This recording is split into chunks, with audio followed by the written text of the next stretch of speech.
46절에서부터 46절 말씀이고요. 설교 제목은 사순절 묵상 3, 당신의 사순절 기도는 깊어지며 넓어지고 있습니까? 입니다.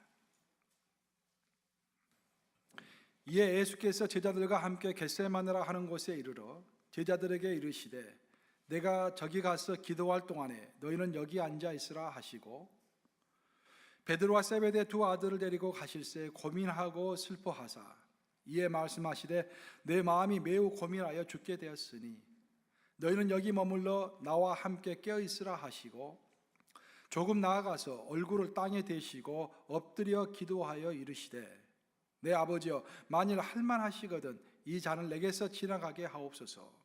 그러나 나의 원대로 마시옵고 아버지의 원대로 하옵소서 하시고 제자들에게 오사 그 자는 것을 보시고 베드로에게 말씀하시되 너희가 나와 함께 1시간도 이렇게 깨어 있을 수 없더냐.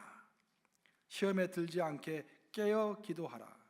마음에는 원이로되 육신이 약하도다 하시고 다시 두 번째 나아가 기도하여 이르시되 내 아버지여 만일 내가 마시지 않고는 이 잔이 내게서 지나갈 수 없거든 아버지의 원대로 되기를 원하나이다 하시고 다시 오사 보신즉 그들이 자니 이는 그들의 눈이 피곤함이라라. 또 그들을 두시고 나아가 세 번째 같은 말씀으로 기도하신 후 45절과 46절은 합독합니다. 시작. 이에 제자들에게 오사 이르시되 이제는 자고 쉬라. 보라 때가 가까이 왔으니 인자가 죄인의 손에 팔리느니라. 일어나라 함께 가자. 보라 나를 파는 자가 가까이 왔느니라. 살아계신 하나님의 말씀입니다. 지금 이제 사순절 한 중간 지점까지 다 왔습니다. 여러분들 수고 많으십니다. 기도하시느라고. 이 사순절 기간은 특별히 이제 기도하는 기간입니다. 그리고 절제하는 기간이죠. 하나님께서 우리에게 시간을 주셨는데 그냥 흘러가듯이 시간에 우리 몸을 맡기고 살아오고 시간을 주신 것이 아니라 그 시간을 지배하면서 그 시간 가운데서 의미 있는 삶을 살라고 우리에게 시간을 주신 것입니다. 그래서 하나님께서는 우리의 삶을 어떻게 지혜롭게 활용할 수 있을 것인가라는 그 방법으로서 우리에게 절기를 주신 것입니다. 지금은 사순절 기간이고 사순절 기간이 끝나면 오순절이 되고 또 그러면서 성탄절도 다가오고 그 절기 가운데서 우리가 생활의 리듬을 맞춰서 이제 생활을 하는 것이죠. 이 사순절 기간 동안은 특별히 이제 기도를 많이 해야 합니다. 우리가 그 우리의 육신을 절제해야 합니다. 이 사순절을 이렇게 즐겁게 기도하면서 절제하면서 보낸 사람이 또 이렇게 화려한 부활절을 이렇게 맞이할 수가 있는 것입니다. 그래서 오늘은 특별히 이제 기도하는 시즌이기 때문에 이 시즌이 과연 기도가 무엇인가?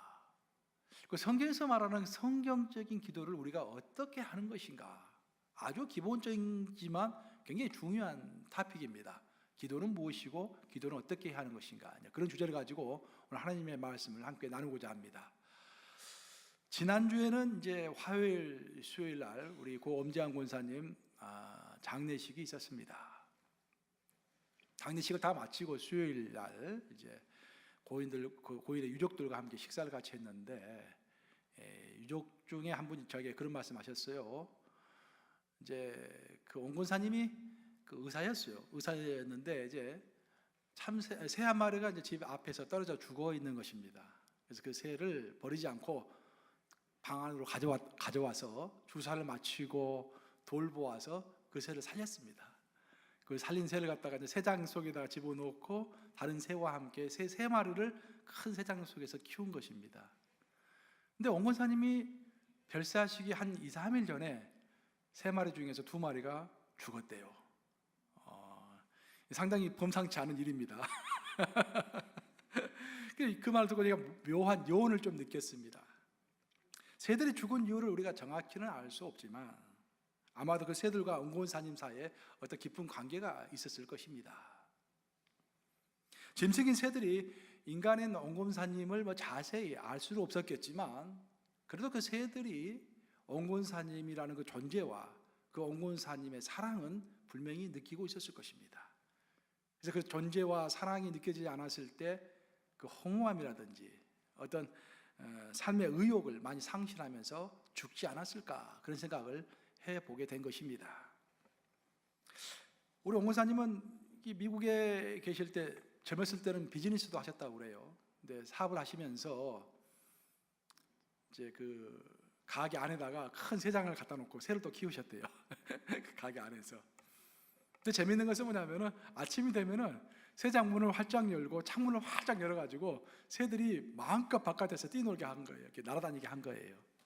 그리고 새들이 없는 그 낮에는 저녁에 새들이 먹을 새밥을 정성껏 만들어가지고 그 새장 속에 집어 넣어놨대요. 그러니까 저녁만 되면은 막 바깥에서 놀던 새들이 어김없이 오겠습니까? 안 오겠습니까? 다시 들어오는 거예요. 그래서 그 새장으로 다시 돌아와서 음식을 먹고 또 그 다음 날이 되면은 또 나가서 마음껏 놀고. 이 새들은 그렇게 맛있는 음식이 어떻게 해서 생긴지를 전혀 몰랐을 것입니다. 하지만 새들에게 있어서는 한 가지는 확실했어요. 돌아가면은 먹을 것이 있다. 그런 확신을 가지고 다시 분명히 돌아왔을 것입니다. 이처럼 새들은 인곤사님을 잘 이해하지 못했지만 인곤사님은 그 새들을 잘 알고 있었고 그 새들을 계속 지켜보고 있었고 그 새들을 사랑했고 그 새들을 위하여 음식을 준비했고 그 새들과 어떤 관계를 맺으면서 행복해하고 기뻐했습니다. 저는 바로 이런 것이 우리 인간과 하나님의 관계가 아닌가 그렇게 생각합니다. 바로 이런 것이 또한 기도라고 저는 생각하는 것입니다. 우리가 하나님에 대해서 다 알 수가 없어요. 새가 마치 연꽃사님을 이해할 수 없는 것처럼 우리가 하나님을 다 알 수가 없습니다. 우리 인간은 하나님이 하나님에 대해서 가르쳐 주신 만큼만 그 하나님을 이해할 수 있는 것입니다. 하지만 한 가지는 아주 확실합니다. 그것은 뭐냐면 하나님은 살아계시고 그 하나님은 우리를 사랑하신다라는 거예요. 그리고 그 하나님은 우리를 보호하신다라는 것입니다. 그리고 그 하나님은 우리를 지켜보시고 우리와 함께하는 것을 기뻐하신다라는 거예요. 그렇죠? 기뻐하신다. 우리는 특별히 이 기도를 통해서, 기도라는 것을 통해서 하나님과 창조주 사이에서 있는 어떤 비밀과도 같은 것들을 조금씩 알아가게 되는 것입니다. 우리가 절대로 하나님을 한순간에 알 수가 없습니다. 믿음을 갖자마자 하나님은 이런 분이시다 절대로 알 수가 없어요. 하나님은 조금씩 알아가는 것입니다. 특별히 기도를 통해서 하나님과 대화하면서 하나님을 만나는 가운데서 하나님의 그 존재를 더 깊이 알아가는 거예요. 그러면서 그 기도를 통해서 하나님의 살아계심을 확증하고 나를 사랑하신다라는 것을 마음속에 깨달아질 때 그때 내 믿음이 강철처럼 강해지는 것입니다. 그 불꽃처럼 내 믿음이 타오르는 것입니다. 그래서 순교까지 하는 것입니다. 우리가 순교는 그냥 내가 순교하고 싶다 해서 하는 것이 아니라 어떤 감화와 감동과 용기가 있기 때문에 순교도 할 수 있는 거 아니겠습니까? 우리가 아프리카까지 가서 모든 것을 내버리고 순교를 할 수 있는 것도 하나님을 만난 그 흔적이 있기 때문에 하나님을 만난 그 체험과 경험이 있기 때문에 마음의 확신을 가지고 선교지로 가는 것 아니겠습니까? 그래서 기도가 그토록 중요한 것입니다. 하나님을 알아가는 그 과정이기 때문에 우리가 기도할 때 가장 많이 고민하는 것 중에 첫 번째 고민하는 것 중에 하나는 뭐냐면은 과연 기도라는 것은 하나님과 나와의 만남이 강조되어야 하는 것인가? 아니면 기도라는 것은 내 필요를 하나님께 아뢰는 것이 강조가 되어야 하는 것인가? 그런 질문입니다. 다시 다른 말로 해보면은 기도라는 것은 기도할 때 그 하나님의 존재를 느끼고 내 기도를 들어주시는 하나님의 평안, 하나님의 임재, 그 하나님의 기쁨 그런 것을 느끼도록 해주는 것이 기도의 본 목적인가? 아니면은 하나님이 들으시든 마시든 하나님이 있다라는 것을 믿고서 그냥 내가 생각하는 기도 제목을 막 아뢰는 것이 그것이 바로 기도인가? 여러분 이 두 가지 방식 중에 어떤 것이 기도라고 생각하세요? 둘 다예요, 둘 다. 둘 다 기도입니다. 둘 다 기도예요. 성경은 두 가지를 다 이야기하고 있습니다. 시편을 읽어보면 하나님을 경외롭게 하고 경배하며 하나님을 묵상하는 하나님 앞에서 잠잠히 침참하면서 하나님의 음성을 듣는 그것도 기도지만 예수님께서 우리에게 가르쳐 주신 기도는 우리의 필요를 아주 세밀하게 구체적으로 자세하게 끈질기게 기도하라고 했습니다. 두 가지 다 기도인 거예요. 그래서 우리는 기도할 때 첫 번째로 하나님을 만나는 것과 내 필요를 아뢰는 것 사이에 균형을 이루면서 기도해야 합니다. 어떨 때는 잠잠히 앉아가지고 성경에 나온 대로 너는 내 앞에서 잠잠하라, 그 말씀을 따라서 잠잠하게 하나님의 임재와 하나님의 음성을 들으려고 노력해야 되고, 또 다른 한때는 만큼 목청을 올리면서 내 필요한 것을 구체적으로, 하나님 내가 돈이 얼마큼 필요합니다, 구체적으로 알리는 거예요. 예? 기도하는 것입니다. 균형을 이루어야 돼요. 또 기도를 논할 때 한 가지 또 마음속에 의문이 드는 것은 뭐냐면은, 기도라는 것은 과연 내가 이성적으로 논리를 가지고 내 필요를 하나님께 아뢰는 것인가, 아니면은 어떤 성령의 이끌림을 통해서 직관적이고도 감정적이고도 뜨거운 기도를 해야 하는 것인가. 그것도 마음속에 드는 하나의 의문점입니다. 여러분 어떻게 생각하세요? 기도라는 것을 내 머릿속에 생각해가지고 이성적으로 정리해서 또박또박 하나님께 아뢰는 것이 기도입니까? 아니면 성령의 이끌림을 받아가지고 그냥 열정적으로 뜨겁게 성령께서 인도하시는 대로 하는 것이 기도입니까? 이렇게 회답 다 하시네 이제. 성경은 두 개를 다 이야기하고 있어요. 성경 두 개 다 이야기하고 있습니다. 성경을 읽어보면 우리가 어떤 내 이성에 의지해서 어떤 교리와 진리를 가지고 기도해야 한다?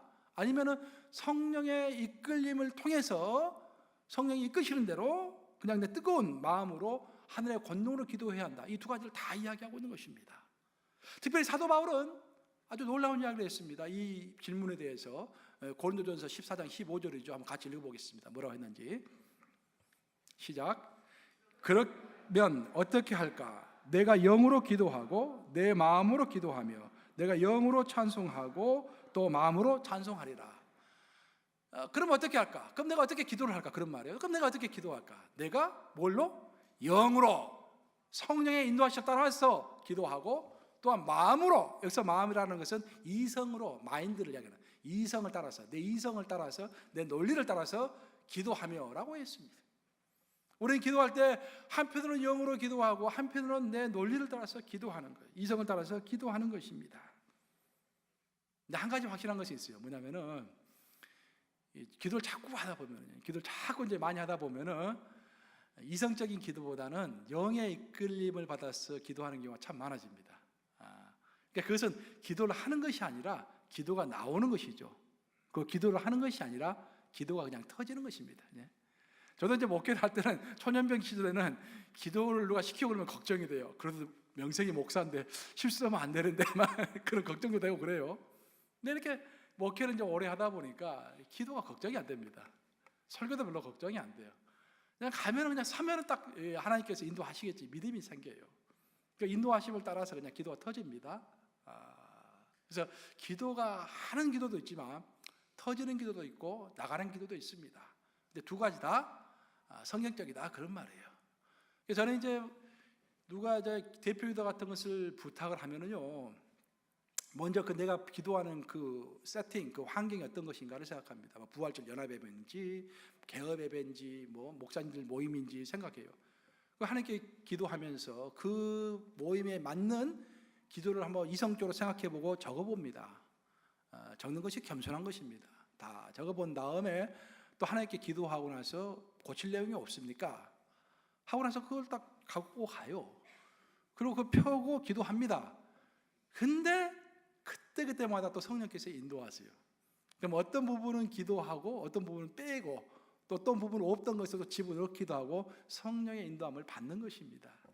결국 기도라는 것은 내 이성으로 기도하지만 또 영을 따라서, 성령을 따라서 기도하는 거예요. 두 가지 다 필요한 것이 기도일 줄로 믿습니다.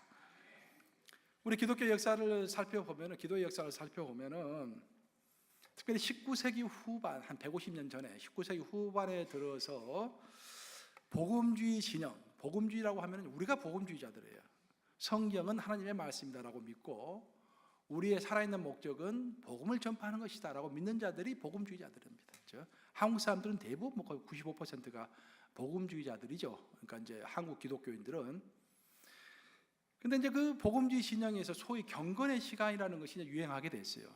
오늘날로 말하면 큐티죠, 큐티. 큐티를 이게 유행이 되게 된 거예요. 큐티와 경건의 시간은 뭐냐면은 기도를 하기 전에 먼저 하나님의 말씀을 먼저 보는 것입니다. 하나님의 말씀을 분석하고 이성적으로 읽고 하나님이 무슨 말씀을 하시는 건지 잘 묵상하는 거예요. 그리고 그 말씀을 묵상하는 중에 그 말씀으로 내 마음을 녹여가지고 하나님께 나가는 것입니다. 기도하는 것입니다. 이제 보통 우리가 복음주의자들 그렇게 하죠. 그랬더니 이제 반대 의견이 막 나오기 시작했어요. 기도하기 전에 너무 머리를 써가지고 성경 자꾸 읽고 그러다 보니까 기도하는 시간이 적어지고 성경 말씀 있는 시간이 늘어나고, 또 하나님께 깊이 어떤 하나님의 존재를 사모하면서 들어가기보다는 자꾸 머리를 써서 성경을 이해하려고 하는 면이 크다 보니까 오히려 하나님을 만나는데 방해가 된다, 이제 그런 의견들이 많이 올라온 것입니다. 그래서 소위 캐톨릭에서 말하는 관상기도, 드레스데스 같은 데서 많이 하죠.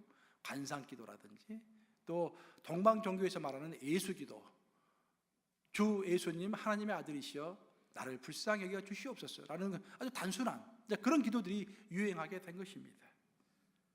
그러면서 바로 여기서 기도와 성경 말씀의 관계가 무엇인가 라는 문제가 제기가 됐던 것입니다. 좀 더 넓혀서 이야기하면은 하나님 우리에게 이성을 주셨는데, 그 지적인 이성을 주실 뿐만 아니라 감정도 주셨고 어떤 의지도 주셨는데, 기도와 지정이 지적인 면, 감정적인 면, 의적인 면, 그 사이의 관계는 도대체 무엇인가 라는 그런 의문도 많이 제기가 된 것입니다.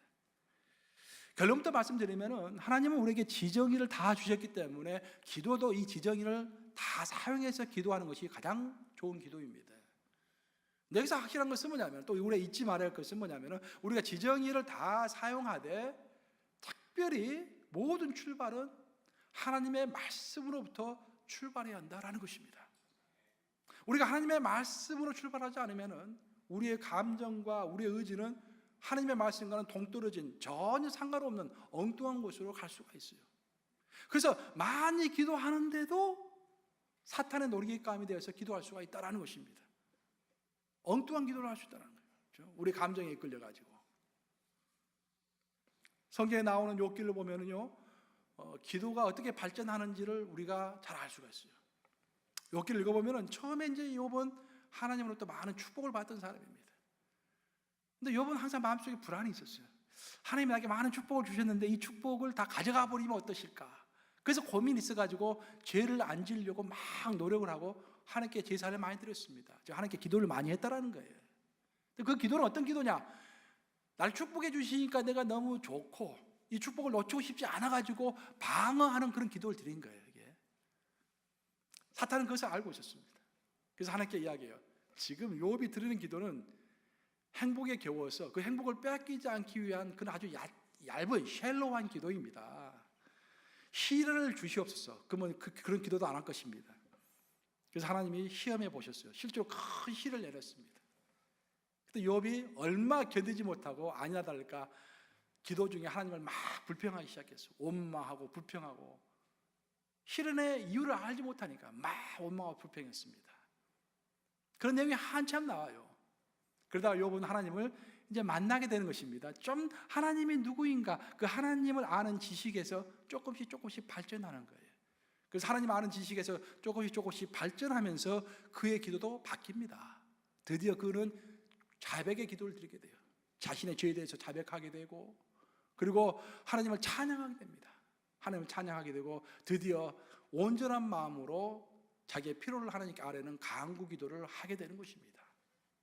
결론적으로 우리가 알 수 있는 것은 뭐냐면, 우리가 하나님을 아는 지식, 하나님을 깊게 알아가고 정확히 알아갈수록 우리의 기도도 거기에 비례해서 깊어지고 올바라지고 넓어진다는 것입니다. 그래서 기도를 잘 드리려고 한다면, 기도를 정말 정통으로 드리고 깊이 있는 기도를 드리고 성경적인 기도를 드리려고 한다면 가장 먼저 하나님을 아는 지식에서 진보가 있어야 할 줄로 믿습니다. 그래서 성경 공부가 필요한 거예요. 성경은 체계적으로 공부해야 돼요. 체계적으로 깊이 있게 공부해야지 부분적으로 공부하면 굉장히 위험합니다. 아까 내가 이야기했잖아요. 어떤 사람은 기도가 그냥 하나님을 만나는 시편 봐, 전부 하나님을 경배하는 시잖아. 자기 필요를 아뢰는 것은 그건 기도가 아니야. 그것은 복음서를 읽어보지 않은 사람의 이야기예요. 어떤 사람은 복음서만 읽어보고서 무조건 하나님께 내 필요를 아뢰라고 했잖아. 하나님께 그냥 경배하고 하나님의 임재만 사모하는 그런 기도는 그건 기도가 아니야. 또 그렇게 이야기할 수가 있어요. 성경은 전체적으로 체계적으로 아는 것이 필요하죠. 어린아이가 태어나면은요, 어떻게 언어를 배웁니까, 여러분? 어린아이가 태어나자마자 엄마하고 아빠하고 대화합니까? 아니죠. 어린아이가 태어나면 먼저 엄마 아빠가 어린아이가 말을 거는 거예요. 아가야, 이건 탁자, 탁자 이렇게 딱 하죠. 여기는 엄마, 그러면 아마 이렇게 하죠. 그러면서 그가 자기가 배운 탁자, 엄마, 아빠를 가지고 엄마, 아빠로 이야기하는 거예요. 그렇죠? 엄마, 아빠가 먼저 그 아이에게 언어를 가르쳐 주지 않으면 그 아이는 절대 엄마, 아빠와 소통할 수 없습니다. 그렇죠? 그것이 기도인 거예요. 우리가 하나님의 언어를 알지 못하면, 성경을 통해서 하나님의 언어를 알지 못하면 하나님과 하나님의 언어로 대화할 수가 없는 것입니다. 그래서 우리 하나님의 말씀인 성경을 배우는 것이 그토록 중요합니다. 사실 오늘날 이제 이 현대사회가 되면서 오늘날은 명상, 묵상 그런 것이 상당히 많이 강조되죠. 그래서 향심기도, 예수기도 그런 것들을 이제 많이 강조해요. 물론 나름대로 장점이 분명히 있습니다. 있기 때문에 이제 이렇게 많은 사람들이 또 따라서 하지요. 그런데 가만히 생각해 보면은 향신기도, 간상기도, 예수기도 그런 것에 이제 약간의 문제점이 뭐냐면은 이성을 자꾸 억누른다라는 거예요. 예를 들어서 주 예수님 하나님의 아들이시여 나를 불쌍히 여겨 주시옵소서. 그 한마디를 가지고 하루에 막 1000번, 2000번씩 하는 거예요. 계속 애우는 거예요. 그게 예수기도입니다. 향신기도는 뭡니까? 내가 생각하고 있는 하나님, 사랑, 우정 한 두세 개 단어 가지고 계속 그 단어만 생각하면서 내 이성을 죽이는 거예요. 내 직관을 살리는 것입니다. 직관을 가지고 하나님께 들어간다라는 거예요. 물론 이제 나름대로 분명히 장점이 있습니다. 저는 그 기도를 비판하고 싶지는 않습니다. 그런데 성경 그 어디를 봐도 우리 이성을 다 죽이고 직관으로만 하나님께 나가라는 그런 내용이 전혀 나왔지는 않아요. 그러니까 유용할지는 모르지만 성서적이지는 않다 그런 말입니다. 예.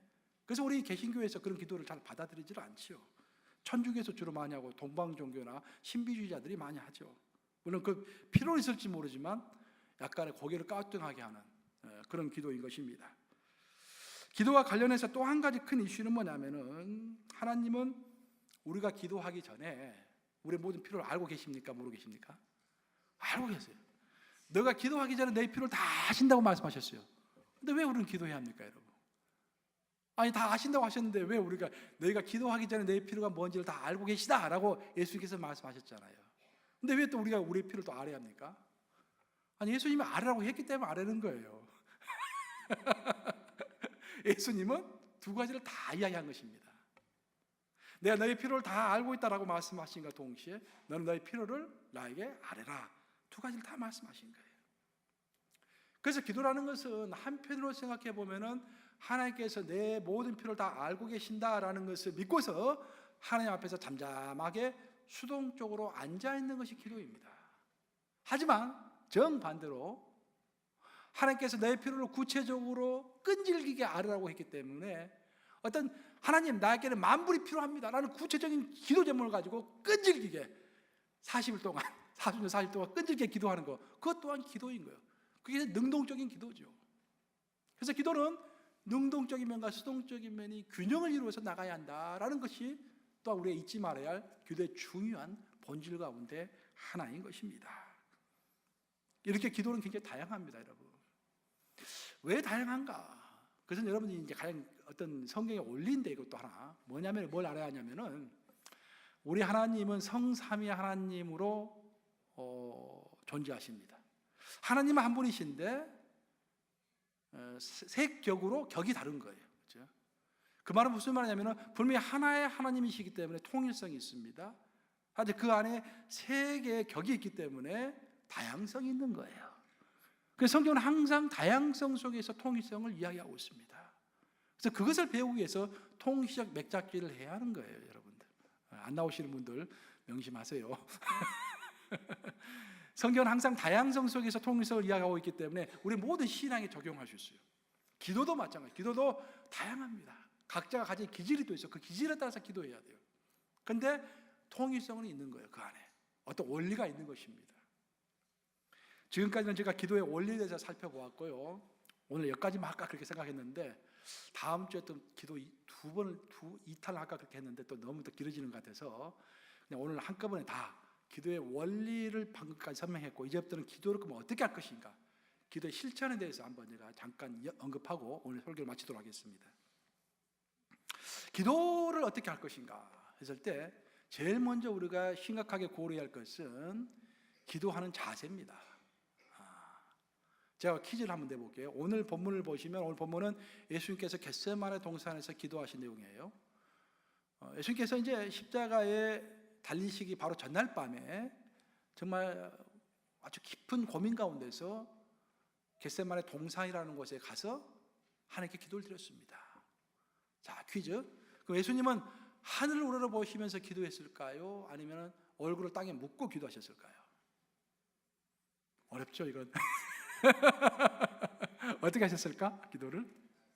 오늘 본문 보세요. 뭐라고 했는지. 에? 땅에 얼굴을 대시고 하셨다.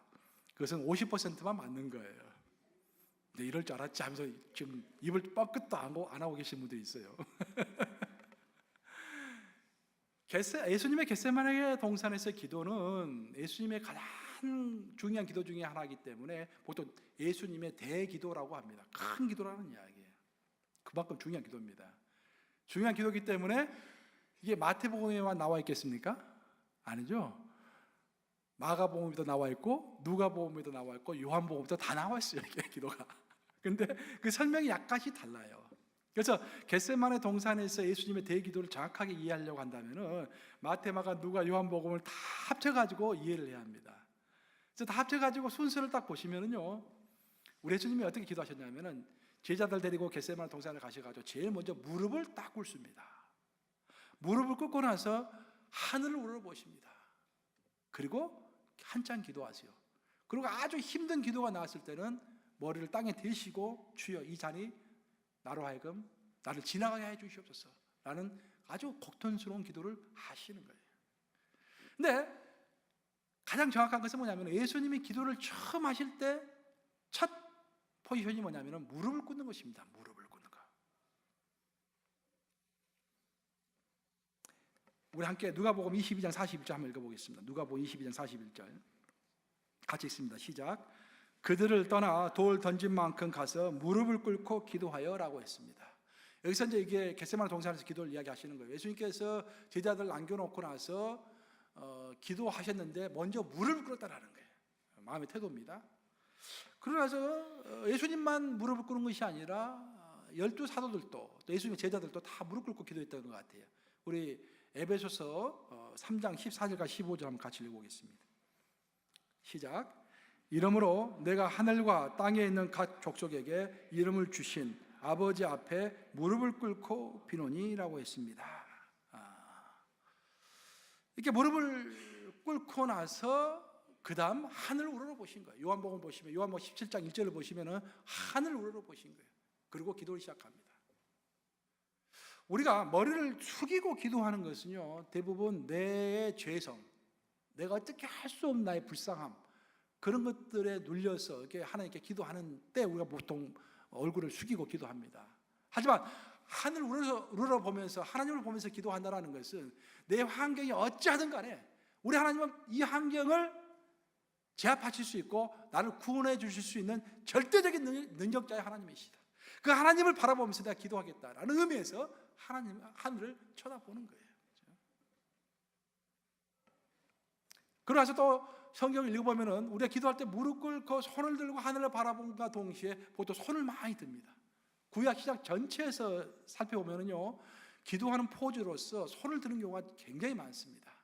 우리 한번 시편 134편 2절 한번 읽어보겠습니다. 시작.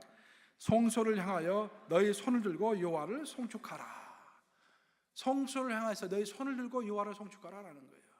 그 다음에 신약도 한번 살펴볼까요? 디모데전서 2장 8절입니다. 한번 같이 읽어보겠습니다. 시작. 그러므로 각처에서 남자들이 분노와 다툼이 없이 거룩한 손을 들어 기도하기를 원하노라.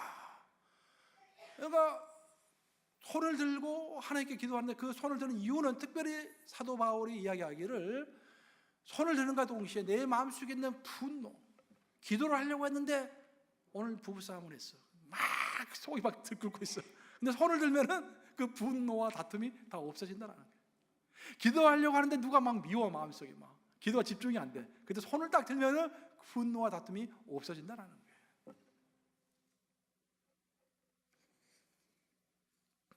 이것이 바로 기도의 시작 이제 자세입니다.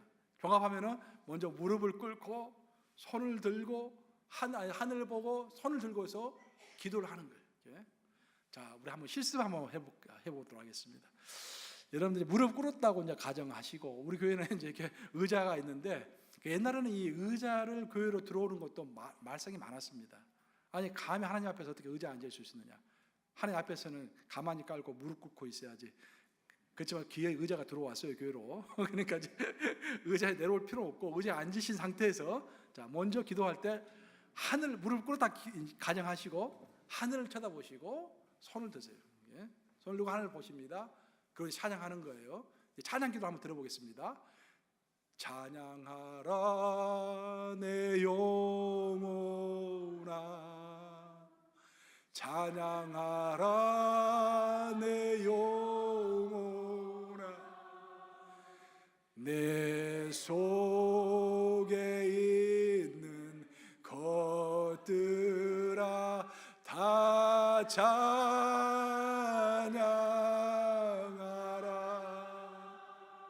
이렇게 기도를 딱 시작하는 거예요. 또 성경을 쭉 보면은 이제 이렇게 기도 시작하는데 대부분 처음에 기도를 할 때 소리 내서 하는 통성 기도를 많이 합니다.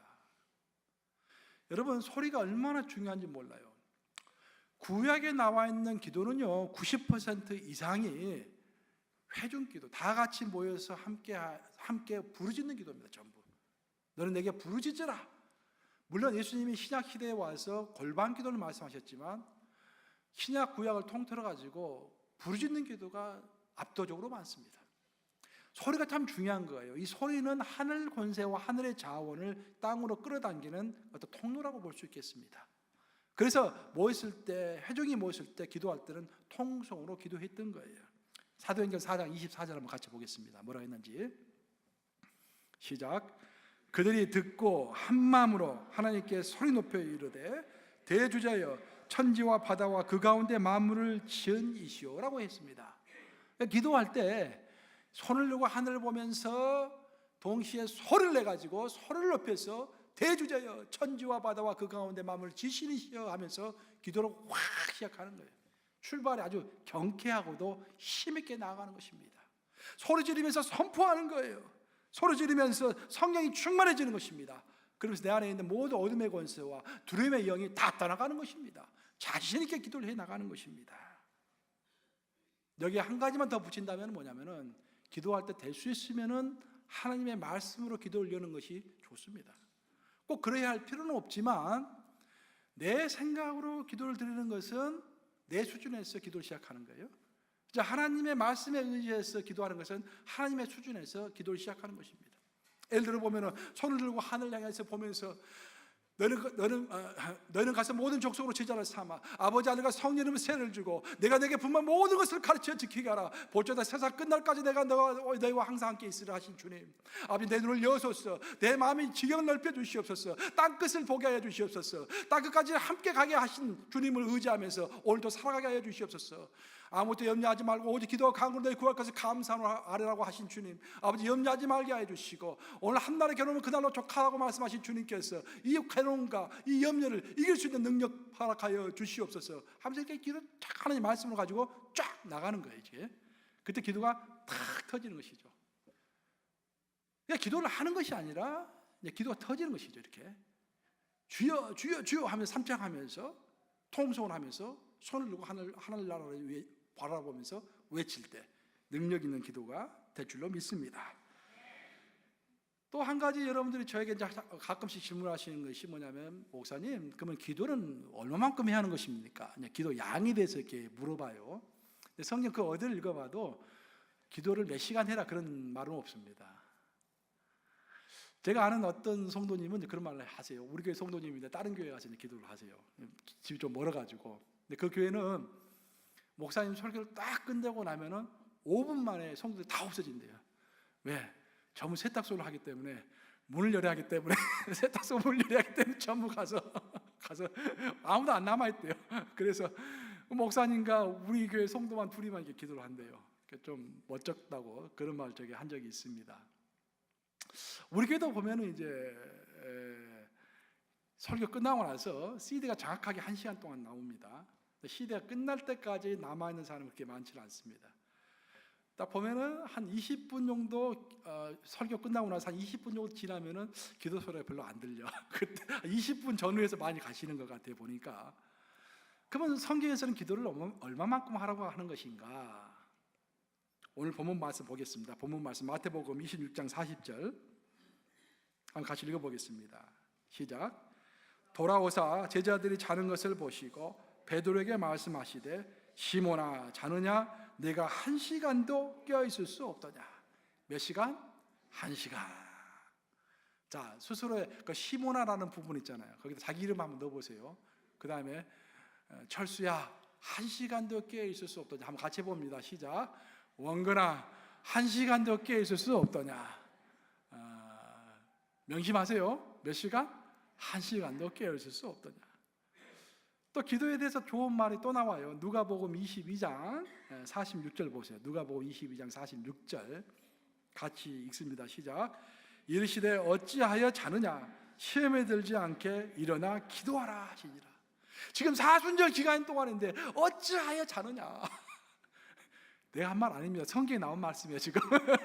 어찌하여 자느냐. 빨리 깨어서 일어나 기도하라. 이거 중요한 말씀이니까 옆에 분들과 한번 짝을 한번 이뤄보세요. 서로 얼굴로 한번 마주보세요. 한번 서로에게 이야기해 보세요. 어찌하여 자느냐 빨리 깨어나 기도하라. 한번 해보세요.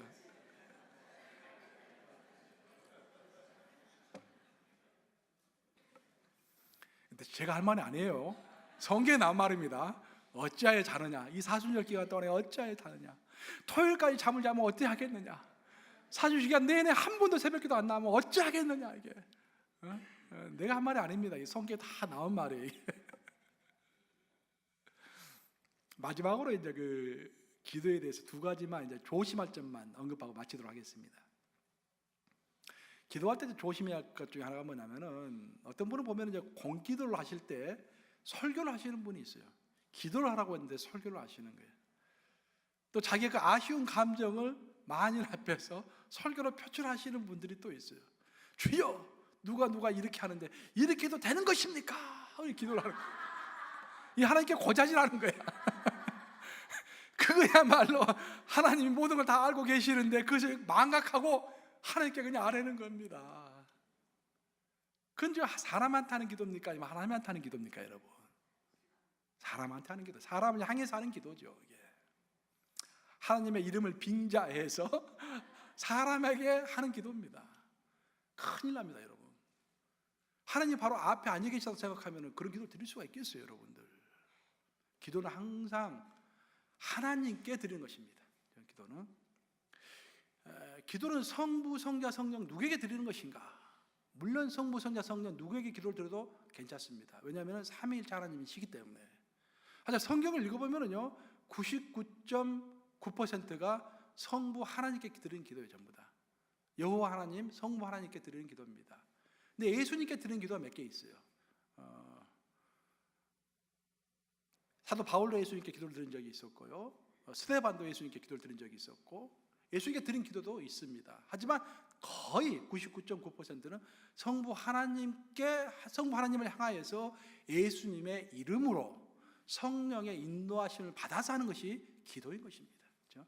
그래서 우리 기도를 항상 하나님께 올려드린다라는 생각을 해야지, 기회가 됐다, 내가 마음속에 별로 안 좋게 생각하는 사람, 그 사람을 향해서 기도하면 큰일 난다는 거예요. 그런 기도하면 안 돼요. 그러니까 기도할 때는 겸손하게 일단 기도할 내용을 다 적어보세요. 적지 않으면 기도가 길어집니다, 괜히. 그 다음에 그것을 외우세요. 그걸 나와서 하나님께서, 성령께서 인도해 주신 대로 따라서 기도하면 되는 것입니다. 그렇죠? 너무 길지 않게. 또한 기도할 때 조심해야 할 것 중에 하나는 뭐냐면은, 다른 사람이 나와서 기도할 때는 아멘으로 화답하는 것이 필요합니다. 이것은 그냥 성서적 근거 없이 하는 이야기가 아니라, 여러분들 만약에 집에 가셔서 성경 프로그램 같은 거 있으면 한번 쳐보세요. 아멘하고 한번 쳐보세요. 많은 부분이요, 기도 내용이 나온 다음에 아멘이 나옵니다. 항상. 아멘 뜻이 뭡니까? 그대로 되기를 저도 원합니다. I agree with him. I agree with her. 나는 그 말에 동의합니다. 그런 뜻이에요. 근데 성경의 율법을 쭉 살펴보면요, 지금 성경 통신을 맺자기 제가 출애굽기를 하고 있는데 이번에 율법에 관한 것들 쭉 제가 살펴봤어요. 율법을 보시면 율법에 그런 내용이 나옵니다. 증거하는 내용이 나오는데 자기가 알고 있으면서도 증언하지 않으면, 다른 사람을 위해서 증언해 주지 않으면 그것이 죄라고 되어 있어요. 곧 어떤 사람이 나와가지고 하나님을 찬양하고 기도하는데 가만히 앉아있으면, 아멘하지 않고 가만히 앉아있으면 나는 별로 동의하지 않습니다. 그런 말이에요. 그래서 물론 몸이 너무 피곤하면 아멘이 잘 안 나오겠지만 의도적으로라도 어떤 사람이 나와서 대표 기도할 때는 그 말에 나가 찬성하면 아멘, 나도 찬성합니다. 나도 그렇게 되길 원합니다. 라고 아멘하는 것이 바로 성서적인 기도일 줄로 믿습니다. 이제 말씀 마무리합니다. 사도 바울 선생은, 사도 바울께서는 이런 말을 하셨어요. 하나님의 나라는 말에 있지 않고 오직 능력에 있습니다. 그러니까 우리 기독인이 살아가는 그 신앙생활이 그냥 말만 있다라고 한다면 불쌍한 것이다라는 거예요. 분명히 하나님의 나라는 능력이 있다고 했습니다. 능력이 드러나야 한다, 그런 말이에요. 그럼 하나님의 나라의 능력이 무엇인가? 제가 지난주에 얘기했죠. 두 가지라고 이야기했습니다. 복음의 능력과 기도의 능력입니다. 복음을 선포했을 때 그 복음을 받아들이는 사람이 완전히 변화가 되는 거, 그 복음의 능력이에요. 기도했을 때 하나님이 들으시고 응답하시는 거, 엄청난 능력입니다. 그렇죠? 그런데 문제는 뭐냐면 우리 가운데 교회에 나온 사람 중에서 기도하지 않는 사람은 아무도 없어요. 다 기도합니다. 최소한 이 시간이 끝나고 식사할 때 식사 기도는 다 하잖아요. 근데 기도는 다 하는 거야. 그렇지만 기도를 충분히 하는 사람은 많지가 않습니다. 우리 가운데 성령 없는 사람이 없어요. 예수님을 영접할 때 성령께서 다 우리를 찾아오시니까 다 성령이 있습니다. 하지만 성령 충만한 사람이 별로 없는 거야. 우리 가운데 복음을 모르는 사람이 어디 있습니까? 복음을 통해서 우리가 구원받았기 때문에 복음을 다 압니다. 하지만 그 복음을 감격해 하는 사람이 거의 없는 거야. 그저 그런 것. 하나님의 말씀과 하나님을 아는 지식에서 깊이 들어가지 못하기 때문에 복음이 얼마나 감격스러운 것인가 모르는 거예요. 감격하지 않는 거예요. 그리고 그 복음을 다른 사람에게 전하지도 않는 것입니다. 그래서 우리 가운데 능력이 없는 것입니다. 기도를 하는 것이 중요한 것이 아니라 기도를 충분히 하는 것이 중요하고 성령을 가지고 있는 것이 중요한 것이 아니라 성령 충만한 것이 중요하며 복음을 알고 있는 것이 중요한 것이 아니라 그 복음에 감격해서 복음을 알리는 것이 능력일 줄로 믿습니다. 그래서 이 사순절 기간 동안에는 부디 충분한 기도하시고 성령으로 충만하시고 복음을 다시 한번 묵상하시면서 감격해가지고 주변 사람들에게 전하는 저와 여러분 되시기를 우리 주님의 이름으로 축복합니다. 기도하셨습니다. 좋으신 아버지 감사합니다.